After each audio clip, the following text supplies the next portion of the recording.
Hello friends, आज मैं आपके साथ इकोनॉमिक्स का एक और टॉपिक लेके आया हूँ। चैप्टर का नाम है प्लानिंग एंड टॉपिक का नाम है ऑब्जेक्टिव्स ऑफ इकोनॉमिक प्लानिंग।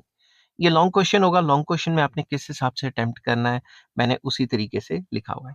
शुरू करने से पहले बता दूं कि इस चैप्टर के सारे लिंक्स आपको डिस्क्रिप्शन में मिल जाएंगे। चलिए शुरू करते हैं।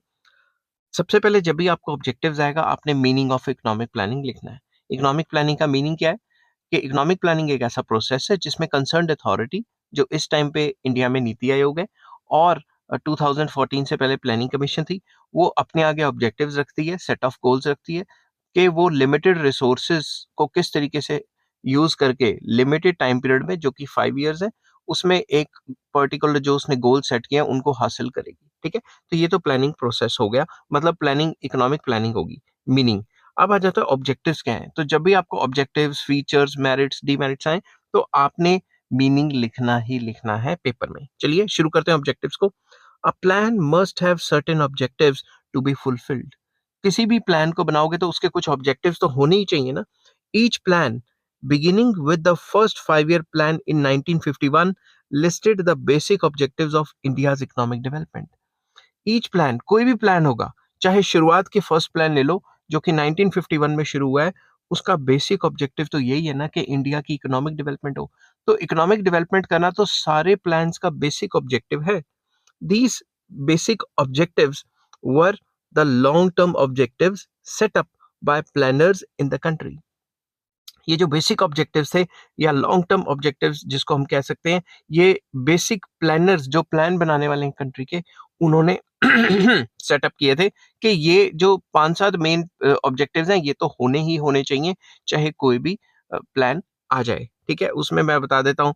जैसे these long term objectives were economic growth, कि कोई भी प्लान बना लो, इकोनॉमिक ग्रोथ तो होगा ही उसका मकसद। रिमूवल ऑफ अनएम्प्लॉयमेंट, के जो बेरोजगारी है उसको भी खत्म करना। और सेल्फ रिलायंस, अपने पैरों पे खड़े होना, ताकि बाहर की जो इंपोर्ट्स हैं उन पे डिपेंडेंस कम हो जाए। रिडक्शन इन इनकम इनइक्वालिटीज, जो इनइक्वालिटीज है हमारे इकोनॉमी में, उसको रिड्यूस करना सोसाइटी में। Elimination of poverty and modernisation, के जो पॉवर्टी है उसको खत्म करना, और जो मॉडर्नाइजेशन है वो लेके आना, मॉडर्न टेक्निक का ज्यादा से ज्यादा इस्तेमाल करना। तो ये जो कुछ बेसिक ऑब्जेक्टिव्स हैं, ये तो हर एक प्लान में है ही है, इसलिए इनको लॉन्ग टर्म ऑब्जेक्टिव्स भी कहा जाता है। Despite these long term objectives, new objectives were incorporated और new priorities were fixed in different plans due to the problems and exigencies arising from changed circumstances.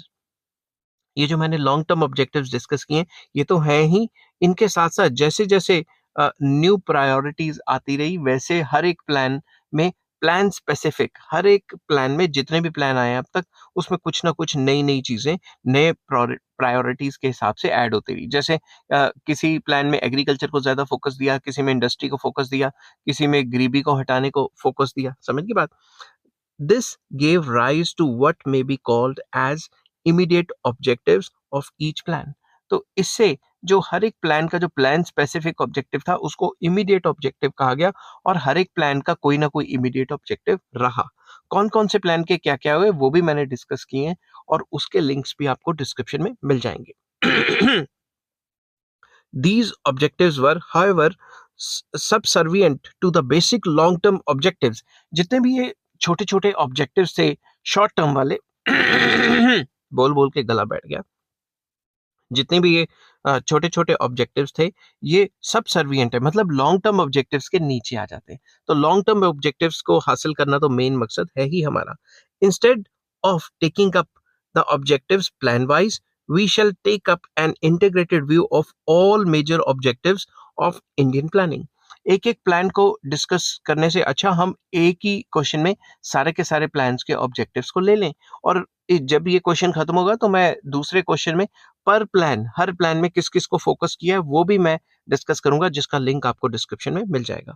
The main objectives of India's 5-year plans are discussed as under या as below. तो main objectives में सबसे पहला objective आ जाता है economic growth. तो किसी भी कंट्री में कोई भी प्लान बन रहा है, तो उस कंट्री का मेन मकसद तो अपनी कंट्री को ग्रो करना ही होगा। तो पहला मकसद क्या है? Economic growth. The first and foremost objective of Indian plans was the objective of growth of the economy. तो वही सबसे इंपॉर्टेंट और फर्स्ट एंड फॉरमोस्ट जो ऑब्जेक्टिव है वो है अपनी इकोनॉमी को ग्रो करना। The basic aim of economic planning in India throughout has been to bring about rapid economic growth through development in all the major sectors of the economy. तो इसमें बोला गया है कि बेसिक ऑब्जेक्टिव इकोनॉमिक प्लानिंग का India में through out यही रहा है कि रैपिड ग्रोथ करे और डेवलपमेंट भी करे। इसके थ्रू जितने भी इंडिया में सेक्टर्स हैं उन सब सेक्टर्स में ग्रोथ एंड डेवलपमेंट लेके आए। ठीक है, सारे के सारे सेक्टर्स कौन से सेक्टर होते हैं? प्राइमरी सेक्टर, सेकेंडरी सेक्टर और टर्शरी सेक्टर। ठीक है, इन सब में ग्रोथ लेके आए। 5-year plans were formulated in India so as to achieve a rapid increase in national income, total as well as per capita. तो बेसिकली 5-year प्लान्स फोकस करते हैं कि ओवरऑल नेशनल इनकम भी बढ़े और मतलब टोटल नेशनल इनकम बढ़े या जीडीपी बढ़े और पर कैपिटा इनकम भी बढ़े। पर कैपिटा इनकम मतलब पर बंदे की इनकम भी बढ़े, तभी तो ग्रोथ होगी। A perceptible rise in the standard of living of the people can brought about through rapid and steady growth in gross national product GNP total as well as per capita। Per capita आना चाहिए था इधर, रुको 2 minute, मैं यहाँ per capita लिख देता हूँ। ठीक है, पर कैपिटा। तो इसमें क्या है कि इकोनॉमिक ग्रोथ तभी मानी जाएगी जब लोगों के जो स्टैंडर्ड ऑफ लिविंग है वो बढ़ेंगे और ग्रॉस नेशनल प्रोडक्ट बढ़ेगी। ग्रॉस नेशनल प्रोडक्ट मतलब ओवरऑल हमारी नेशनल टेरिटरी में जितना माल बनता है वो पहले से ज्यादा बनेगा। और पर कैपिटा का मतलब है पर बंदा ज्यादा माल बनाएगा, क्योंकि ज्यादा काम करेगा तो ऑब्वियसली उसकी तनख्वाह भी तो बढ़ेगी ही। Increase in per capita income is essential to remove poverty and misery of masses. ये भी कहा गया था प्लानिंग में कि अगर हम पर कैपिटा इनकम बढ़ाएंगे, पर बंदे की इनकम बढ़ाएंगे, उससे ज्यादा काम कराएंगे, उसको ज्यादा तनख्वाह देंगे, तभी गरीबी हटेगी और मिजरीज जो मासेस में जो मास पॉवर्टी है वो हटेगी। Furthermore high growth rate of total and per capita income would help the economy in achieving self sustained growth। तो ये भी कहा गया कि हाई ग्रोथ रेट करनी पड़ेगी टोटल इनकम और पर कैपिटा इनकम में, तभी हम अचीव कर सकते हैं सेल्फ सस्टेन्ड ग्रोथ को। Therefore the major thrust of economic planning in India was economic growth. तो जो फर्स्ट एंड फॉरमोस्ट इंपॉर्टेंट चीज थी वो प्लान में यही थी कि हम अपने कंट्री को इकोनॉमिक ग्रोथ करें। ठीक है, ड्यूरिंग 5-year प्लान्स फिक्स्ड मैं शुरू से बोलता हूँ, कोई आ गया था। Different 5-year plans fixed different targets of growth for national income. हर एक प्लान में, first plan, second plan, third plan में, हर एक प्लान में एक टारगेट फिक्स किया गया कि हम नेशनल इनकम की इस साल इतने परसेंट ग्रोथ करेंगे, इतने परसेंट जीडीपी में ग्रोथ करेंगे, फलां फलां। हर एक प्लान में अलग अलग टारगेट सेट किया गया।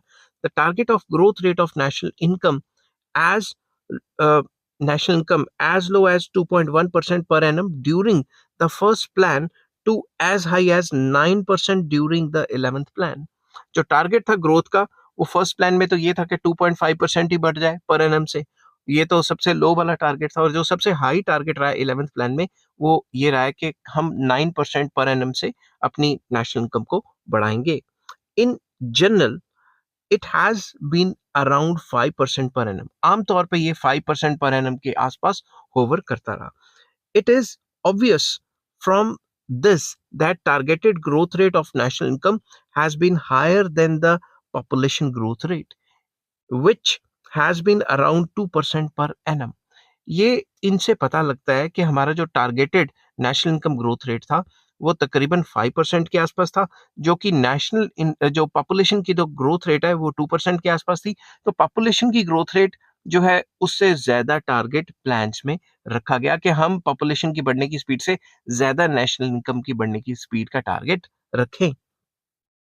As such, the objective has been to raise the per capita income। अगर पॉपुलेशन ग्रोथ हो रही है 2% से और नेशनल इनकम बढ़ रही है 5% से तो पर कैपिटा इनकम बढ़ेगी। अगर नेशनल इनकम बढ़ रही है 1% से और पॉपुलेशन उससे भी तेजी से बढ़ रही है 2% से तो पर कैपिटा इनकम तो उल्टा गिर जाएगी। समझ गए बात? नेक्स्ट टॉपिक मतलब नेक्स्ट जो ऑब्जेक्टिव आ जाता है वो आ जाता है रिड्यूसिंग अनएम्प्लॉयमेंट। चाहे कोई भी प्लान बनाओ उसमें मेन मकसद अनएम्प्लॉयमेंट को कम करना भी आ जाता है।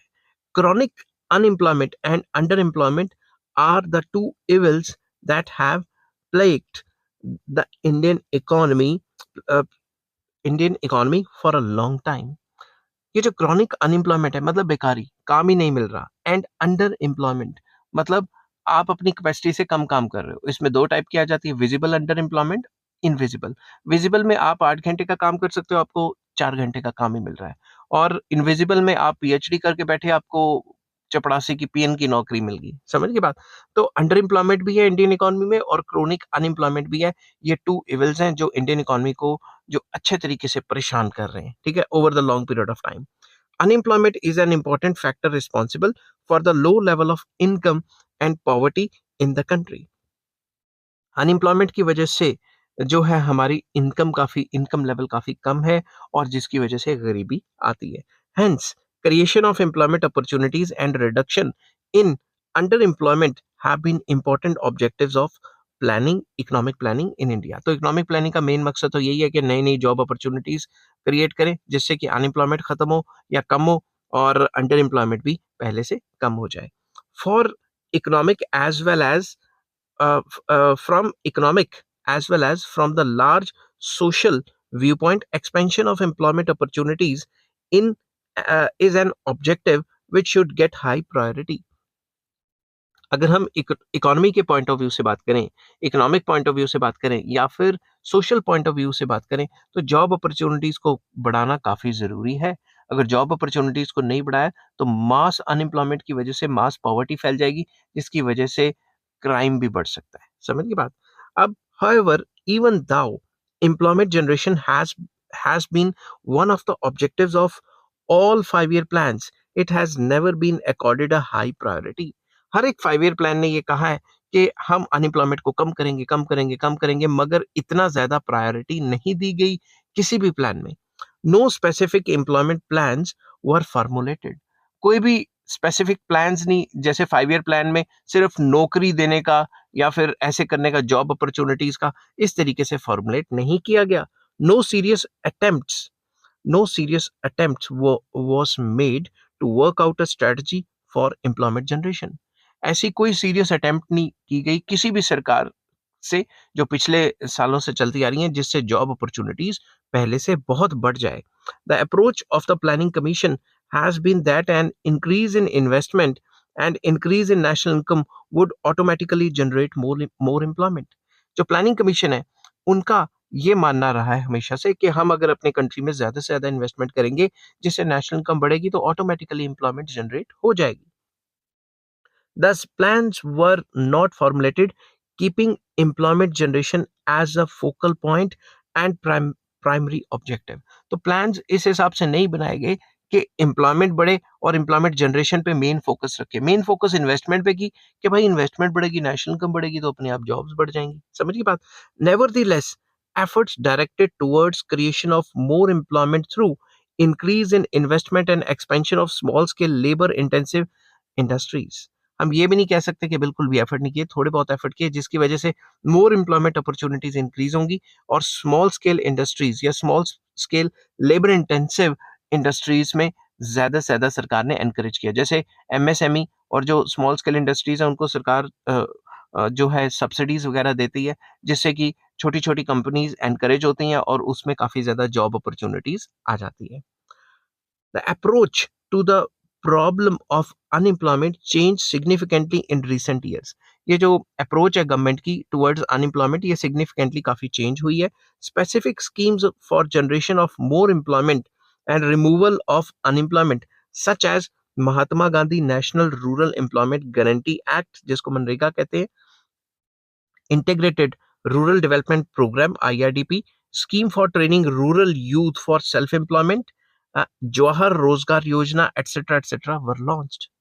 स्पेसिफिक स्कीम्स लॉन्च की गई गवर्नमेंट के थ्रू, जिनका नाम मैंने लिखा हुआ है, और इन पे मैं बाद में डिटेल भी लेके आऊंगा। तो ये स्पेसिफिक स्कीम्स जो है ये लॉन्च की गई डिफरेंट डिफरेंट टाइम पीरियड में, और इनका मकसद जॉब को क्रिएट करना था, लोगों को नौकरी देना था। ठीक है, अब कितना ये रोड पे अप्लाई हो सकी, रोड पे मतलब कितना ये जमीनी लेवल पे, ग्राउंड लेवल पे अप्लाई हो सकी, ये मैं आपके ऊपर छोड़ता हूँ। मगर गवर्नमेंट ने कई प्लान्स लॉन्च किए over the period of time. तो सेकंड पॉइंट हमारा था कि जॉब अपॉर्चुनिटीज देना। थर्ड पॉइंट आ जाता है reduction in inequality of income, कि जो इनइक्वालिटीज हैं वो पहले से कम हो जाएं। Another objective of 5-year plan was to reduce inequality in the distribution of income and wealth. एक और ऑब्जेक्टिव जो लॉन्ग टर्म ऑब्जेक्टिव है 5 ईयर प्लान का, वो ये रहा है कि जो भी इनइक्वालिटीज हैं हमारे समाज में इनकम और वेल्थ की, उसको रिड्यूस करना। Indian economy is characterised by glaring inequalities of income and wealth. Indian economy में शुरू से ये प्रॉब्लम रही है कि बहुत ज्यादा इनइक्वालिटीज रही हैं इनकम और वेल्थ की, अमीर बहुत अमीर है और गरीब बहुत गरीब है। It is generally accepted that the existing inequalities of income and wealth need to be corrected and care has to be taken to ensure development does not create further inequalities and widen the existing disparities of income and wealth। ये खास ख्याल रखा गया कि जो existing inequalities of income है उसको कैसे करेक्ट करें, इनइक्वालिटीज को खत्म कैसे करें, और ये खास ख्याल रखा जाएगा कि डेवलपमेंट के प्रोसेस में और ज्यादा इनइक्वालिटीज बढ़ ना जाएं, क्योंकि इनइक्वालिटीज बढ़ेंगी तो डेवलपमेंट का कोई फायदा ही नहीं होता। ठीक है, it is essential that economic progress should not only increase the national income but should also ensure a just distribution of income and wealth।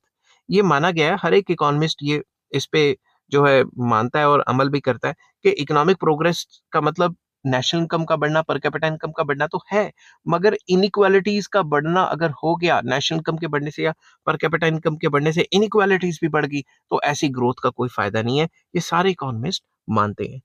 In view of this, 5 year plans aimed at reducing such inequalities of income and wealth so that the benefits of economic development percolate down the lower strata of the society। Simple words में 5 year plans इस हिसाब से बनाए गए कि inequalities कम हो और जो भी इनकम और वेल्थ की जो बेनिफिट्स हैं और इकोनॉमिक डेवलपमेंट के जो बेनिफिट्स हैं वो लोअर स्ट्रेटा, स्ट्रेटा मतलब लोअर ग्रुप ऑफ जो सोसाइटी एंड इकोनॉमी है उन तक भी पहुंच सके। The process of reducing inequalities is twofold. ये दो तरीके से किया गया। On the one hand, it must raise the incomes at the lower level, and on the other hand, it must reduce the concentration of economic income and wealth at the higher level। एक तरफ ये देखा गया कि जो lower level है उनकी income बढ़े, और दूसरी तरफ ये देखा गया कि सारा का सारा पैसा मतलब इनकम और वेल्थ हायर लेवल पे कॉन्सेंट्रेट ना हो जाए। सिंपल वर्ड्स में कि सारा पैसा अमीरों के पास ना चला जाए, गरीबों के पास भी कुछ हो। The former, that is, increasing the income at the lower levels was basically more important aspect।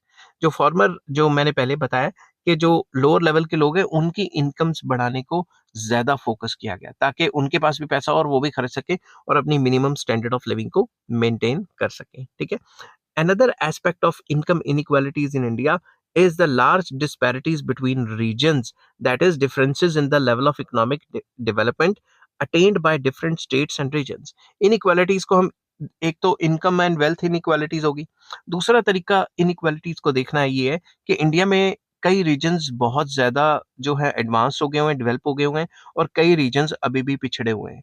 कई जगह तो आप मॉल्स में जाओगे आपको लगेगा अमेरिका में आ गए, और कई जगह आप विलेजेस वगैरह में जाओगे आपको लगेगा यार यहाँ तो पानी बिजली कुछ भी नहीं है।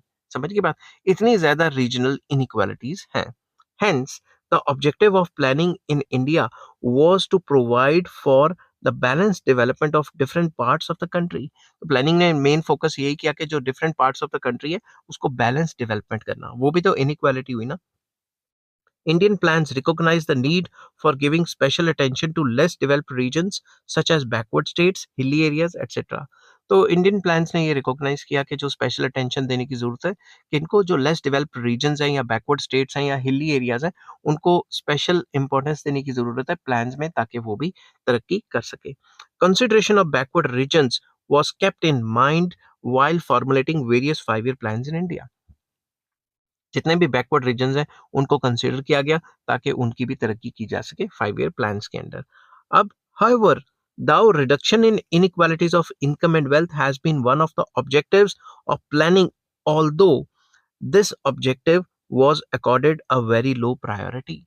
मेन मकसद तो था कि inequalities of income and wealth को रिड्यूस किया जाए, मगर इस ऑब्जेक्टिव को काफी ज्यादा लो प्रायोरिटी दी गई प्लान्स में।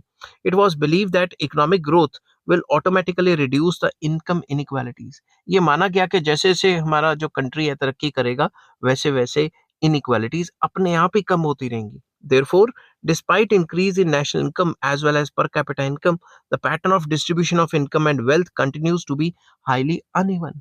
इसी वजह से हमारा जो नेशनल इनकम है और पर कैपिटा इनकम है वो तो बढ़ता गया, मगर इनइक्वालिटीज भी बढ़ती गई। गरीब और ज्यादा गरीब होता गया और अमीर और ज्यादा अमीर होता गया। In fact, there has been, there has been a complete failure of government on the income distribution front. कुछ लोगों का और इकोनॉमिस्ट का ये मानना है कि इनइक्वालिटीज को रिमूव करने के लिए जो भी प्लान्स बनाए थे वो सरासर खराब थे और सरासर फेल हो गए, क्योंकि इनइक्वालिटीज सारी सरकारें, पिछली सरकारें भी, करंट सरकारें भी ये कहती हैं कि इनइक्वालिटीज कम करेंगे, कम करेंगे, कम करेंगे, मगर जितनी भी सरकारें इंडिया में हुई हैं वो इनइक्वालिटीज को कम नहीं कर पाई। अमीर अमीर ही होते गए और गरीब गरीब। There has been a very slow decrease in the inequalities of income distribution during the period of planning in India. तो ओवरऑल कंक्लूजन में यही कहा जाता है कि जो इनइक्वालिटीज है उसका जो प्रोसेस है वो काफी स्लो रहा और डिस्ट्रीब्यूशन ऑफ इनकम आज भी अनइक्वल है, आजादी के इतने सालों के बाद भी। तो नेक्स्ट पॉइंट पे मैं चलूंगा, रिमूवल ऑफ पॉवर्टी। कोई भी प्लान हो, कोई भी प्लान, जितने भी प्लान अब तक बने, हर एक प्लान यही फोकस करता था कि गरीबी को कैसे हटाया जाए। तो शुरू करते हैं। One of the fundamental objectives of planning in India has been to raise the standard of living of the people and to remove appalling poverty of the masses। तो पहली लाइन तो यही मैंने लिखी है कि जो मेन ऑब्जेक्टिव है ये प्लान्स प्लान्स का जो इंडिया में बनाए जाते हैं कि भाई हम जो है लोगों के स्टैंडर्ड ऑफ लिविंग बढ़ाएंगे और जो मतलब पॉवर्टी है, गरीबी है, उसको खत्म करेंगे। Removal of poverty was taken as the specific objective from fifth plan onwards। तो जो रिमूवल ऑफ पॉवर्टी है उसको फिफ्थ प्लान, जो फिफ्थ 5 ईयर प्लान बना था, वहां से थोड़ा ज्यादा जोर और तवज्जो उस पे दी गई। Thinking of the planners till the fourth plan was that increase in national and per capita income would automatically reduce poverty and misery of the masses। Fourth plan तक ये मानते थे कि नेशनल इनकम बढ़ी और पर कैपिटा इनकम बढ़ी तो ऑटोमेटिकली गरीबी खत्म हो जाएगी और लोगों की जो मिजरीज हैं, प्रॉब्लम्स हैं, वो खत्म हो जाएंगी। It was believed that benefits of the development would automatically reach the poor masses। ये मानते थे वो फोर्थ प्लान तक कि अगर डेवलपमेंट हुई तो ऑटोमेटिकली जो पुअर मासेस हैं उनकी भी तरक्की हो जाएगी और उनकी भी इनकम जनरेशन बढ़ जाएगी। However, this expectations was not realized in the course of plans। जब प्लान्स बनाए तो पता लगा ऐसा तो हो ही नहीं रहा। In fact increase in national income was accompanied by increase in the degree of poverty। जैसे जैसे नेशनल इनकम पर कैपिटा इनकम बढ़ रही थी मगर पॉवर्टी भी बढ़ती जा रही थी। The planning process instead of solving the problem of poverty rather accentuated and intensified it। बजाय इसके कि प्लानिंग प्रोसेस हमारी गरीबी को कम करता, जैसे जैसे प्लानिंग प्रोसेस आगे गया वैसे वैसे जो प्रॉब्लम है पॉवर्टी की वो पहले से ज्यादा होगी और ज्यादा गहरी होगी, इंटेंसिफाई होगी। ठीक है। The incidence of poverty was on rise. जो पॉवर्टी का जो इंसिडेंस मतलब जो फैलाव था वो लगातार बढ़ता जा रहा था। It was against this background that removal of poverty was taken as an important objective of economic development. तो इस वजह से ये बैकग्राउंड था कि भाई अब तो फोर्थ प्लान तक तो पता लग गया कि डेवलपमेंट भी हो रही है मगर फिर भी गरीबी कम नहीं हो रही। तो ये इकोनॉमिक डेवलपमेंट जो है, जो मेन फोकस इकोनॉमिक डेवलपमेंट पे था, वो थोड़ा पॉवर्टी पे खिसकता हुआ दिखा। In fifth plan there was a visible shift in the planning approach to the issue of poverty. Fifth plan से जो पॉवर्टी का जो मकसद था, ऑब्जेक्टिव था, उसको ज्यादा इंपॉर्टेंस दी गई। Now, there was campaign for removal of poverty in the fourth plan. To some extent, the objective of removal of poverty got its clear-cut enunciation in fifth plan for the first time।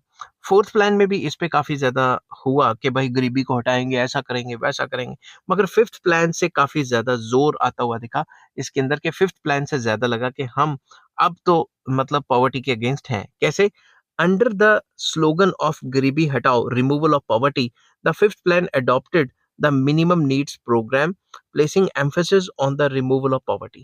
Fifth plan से ऐसे slogan दे दिए गए कि हम गरीबी को हटाएंगे। Government ने स्लोगन्स दिए प्लान के लिए कि हम गरीबी हटाएंगे और मिनिमम नीड्स प्रोग्राम लेके आएंगे। ऐसा लगा कि भाई गरीबी को हटाने के लिए काफी ज्यादा जोर लगाया जा रहा है।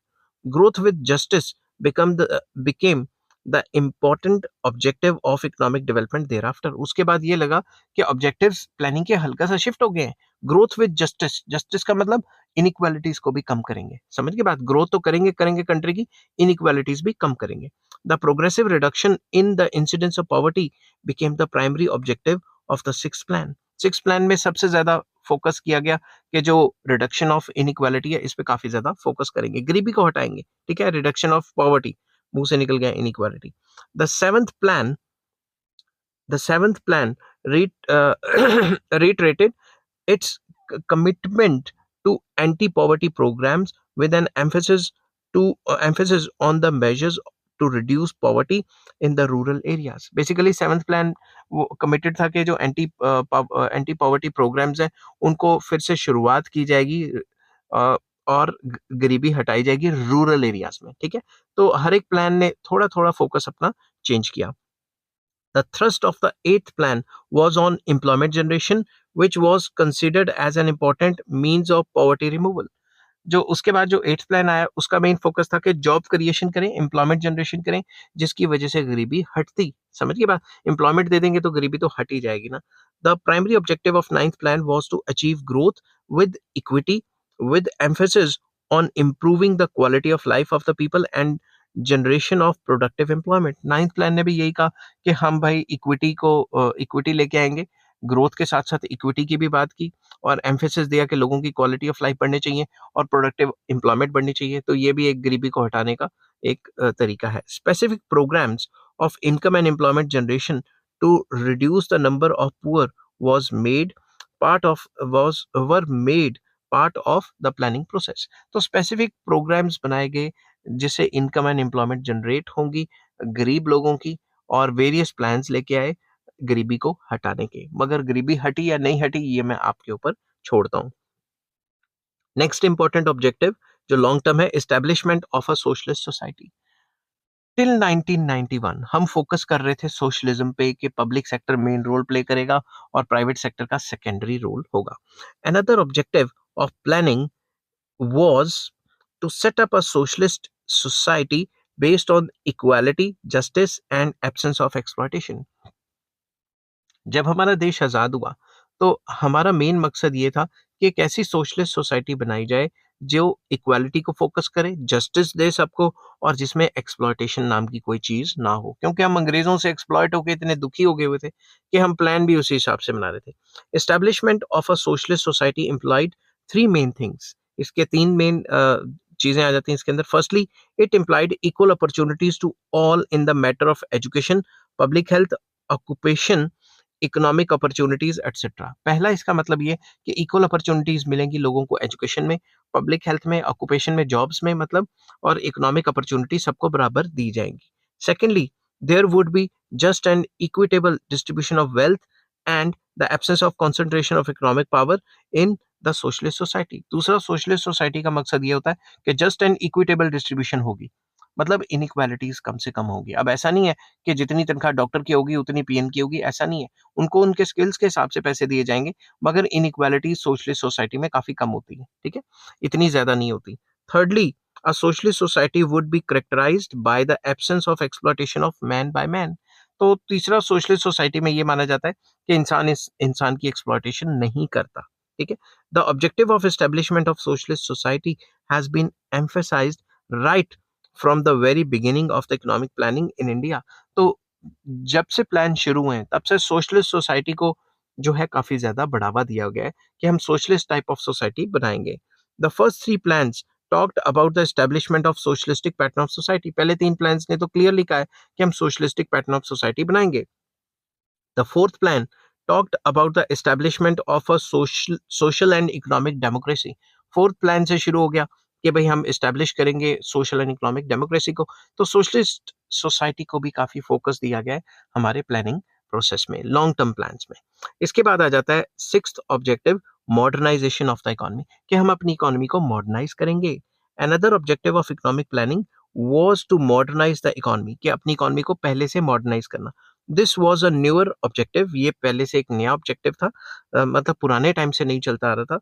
Modernisation of Indian economy was necessary to make the economy progressive. अगर हमने अपनी इकोनॉमी को प्रोग्रेसिव बनाना है तो मॉडर्नाइज करना काफी जरूरी था।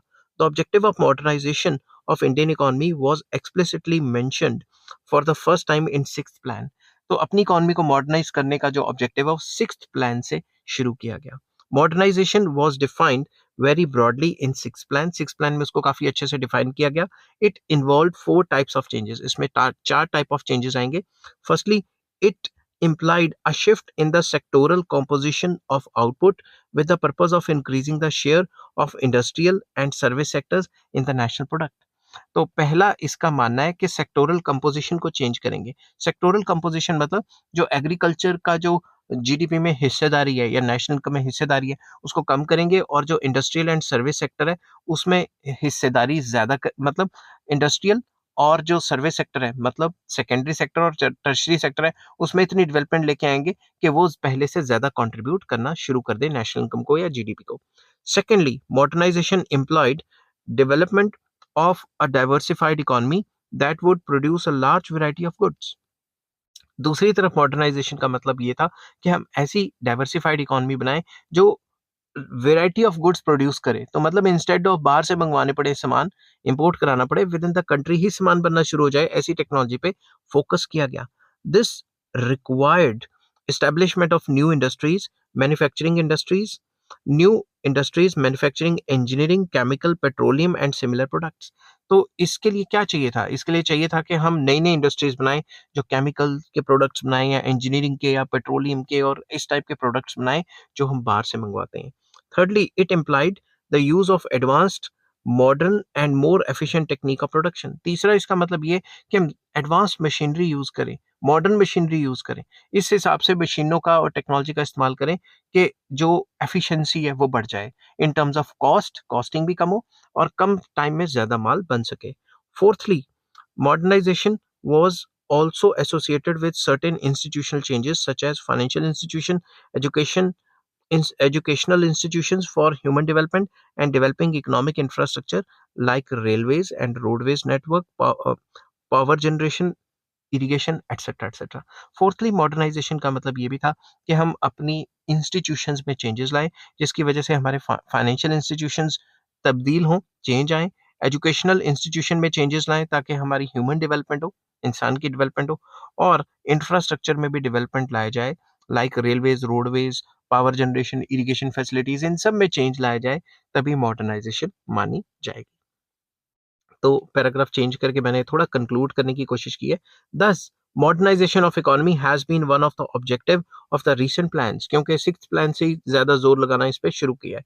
The objective of modernisation was given emphasis so as to usher, usher मतलब बढ़ावा देना, in a modern progressive and advanced economy, ताकि हमारी इकोनॉमी मॉडर्न बने, प्रोग्रेसिव बने और थोड़ी एडवांस बने। Moreover, modernisation would help in raising the efficiency and productivity of economy and would thereby accelerate the economic growth। तो modernisation से productivity बढ़ेगी, एफिशिएंसी बढ़ेगी, जिससे हमारी जो ग्रोथ रेट है वो पहले से अच्छी हो जाएगी। नेक्स्ट ऑब्जेक्टिव आ जाता है सेल्फ रिलायंस। सेल्फ रिलायंस मतलब अपने पैरों पे खड़ा होना और बाहर से सामान मत मंगवाना। समझ गए? ये लॉन्ग क्वेश्चन है इसीलिए वीडियो इतनी लंबी है। Self reliance has become an important objective of economic planning in India. Self reliance को काफी ज्यादा इंपॉर्टेंस दी जाती है। The objective of self reliance was emphasised so as to reduce vulnerability of the Indian economy to international pressures as well as to ensure self-sustained economic growth। Self reliance को इतना ज्यादा importance इसलिए दी जाती है, इससे वल्नरेबिलिटी हमारी economy की कम होगी, और सिंपल वर्ड्स में जो हम बाकियों पे डिपेंडेंट है और अचानक उन्होंने वो चीज़ की सप्लाई रोक दी या उनकी मनमानी चलेगी, इस वजह से हम सेल्फ रिलायंस की सिचुएशन में आना चाहते हैं कि जो चीज़ें हम बाहर से मंगाते हैं वो हम खुद बनाना शुरू कर दें, हमारी इकोनॉमी अपने पैरों पे खुद खड़ी हो जाए, ताकि जो फॉरेन डिपेंडेंस है वो कम हो जाए। The objective of self Reliance had various dimensions as spelled out in various 5 year plans। ये जो 5 year जो सेल्फ रिलायंस है इसको अलग अलग तरीके से अलग अलग डायमेंशंस में एक्सप्लेन किया गया 5 year प्लान्स में। किस तरीके से शुरू करते हैं?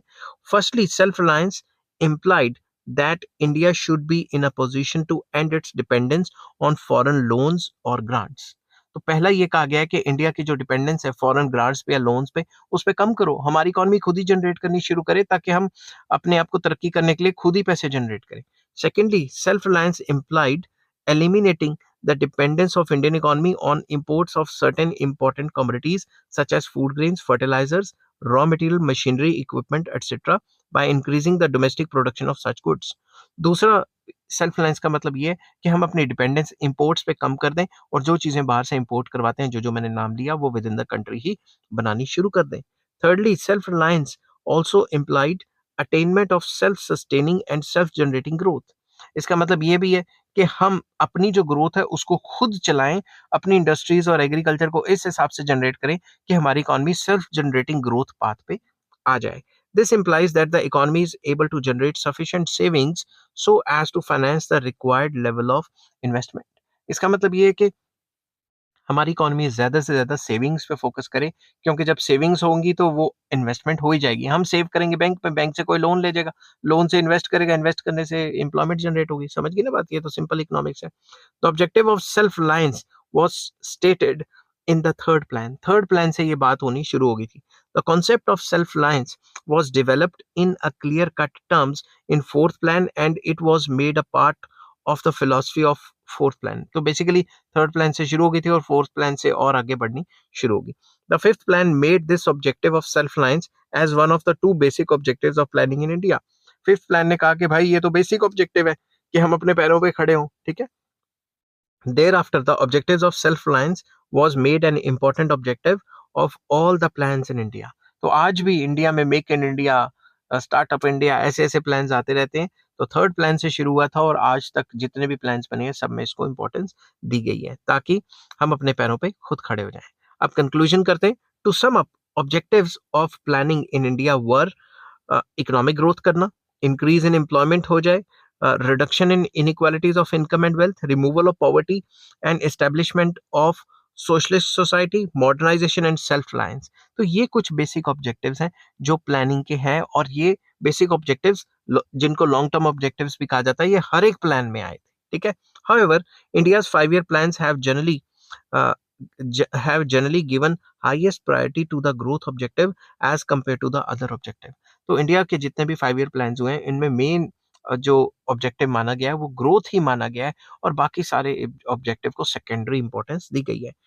It is important to note a number of things in this regard. Firstly, these objectives were not independent of each other, they are interrelated. ये सारे के सारे objectives independent नहीं थे, ये एक दूसरे पे डिपेंडेंट है। ग्रोथ होगी तो इनकम बढ़ जाएगी, इनकम बढ़ेगी तो पर कैपिटा इनकम भी बढ़ेगी, जॉब अपॉर्चुनिटीज आएंगी, ये सारे इंटर रिलेटेड हुए ना।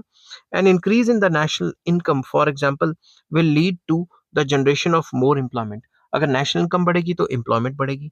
Secondly, these objectives were to be pursued in a balanced way. ये जितने भी ऑब्जेक्टिव्स हैं इनको बैलेंस्ड वे से चलाया जाएगा, ये नहीं कि एक ऑब्जेक्टिव को ज्यादा फोकस किया और दूसरे को नहीं किया। Excessive emphasis on any one of these objectives may damage the economy and may make it difficult to realise these objectives. अगर एक पे ज्यादा फोकस किया गया अनबैलेंस क्रिएट हो जाएगा और अगर अनबैलेंस क्रिएट हो गया तो उसको बाद में सही करना काफी मुश्किल हो जाएगा। Thirdly, there is always the possibility of conflicts among some objectives. कुछ ऑब्जेक्टिव्स पे कन्फ्लिक्ट भी है। फॉर एग्जांपल, गरीबी हटाने के लिए सरकार ज्यादा से ज्यादा प्लान्स बना के पैसे खर्च करेगी तो महंगाई आ जाएगी समझ की बात? तो महंगाई भी आ सकती है। An achievement of one particular objective can be at the expense of other objectives. ठीक है, एक को अचीव करने के पीछे दूसरे सफर करेंगे, दूसरे ऑब्जेक्टिव। जैसे डेवलपमेंट करने के लिए सरकार ने दबादब इन्वेस्टमेंट करनी शुरू कर दी तो उससे क्या होगा, मार्केट में पैसा ज्यादा आ जाएगा, महंगाई हो जाएगी तो गरीबों को प्रॉब्लम ज्यादा होगी, वो और गरीब हो जाएंगे। Therefore the essential therefore the essential job of a planning commission जो आजकल नीति आयोग है was to resolve the conflicts among various objectives. तो जितने भी objectives हैं उनके बीच में जितनी भी problems हैं उनको भी तो resolve करना है। I hope ये बड़ी वीडियो आपको पसंद आई होगी। मटेरियल मैंने बड़ा छांट छांट के लिखा था। अगर आपको ये वीडियो पसंद आती है तो please like share and subscribe. और जैसा कि मैंने आपको कहा था मैं हर एक प्लान को अलग अलग डिस्कस करूंगा तो उसको भी मैं नेक्स्ट वीडियो में मैं लेके आऊंगा जिसका लिंक आपको डिस्क्रिप्शन में मिल जाएगा। Take care, bye bye.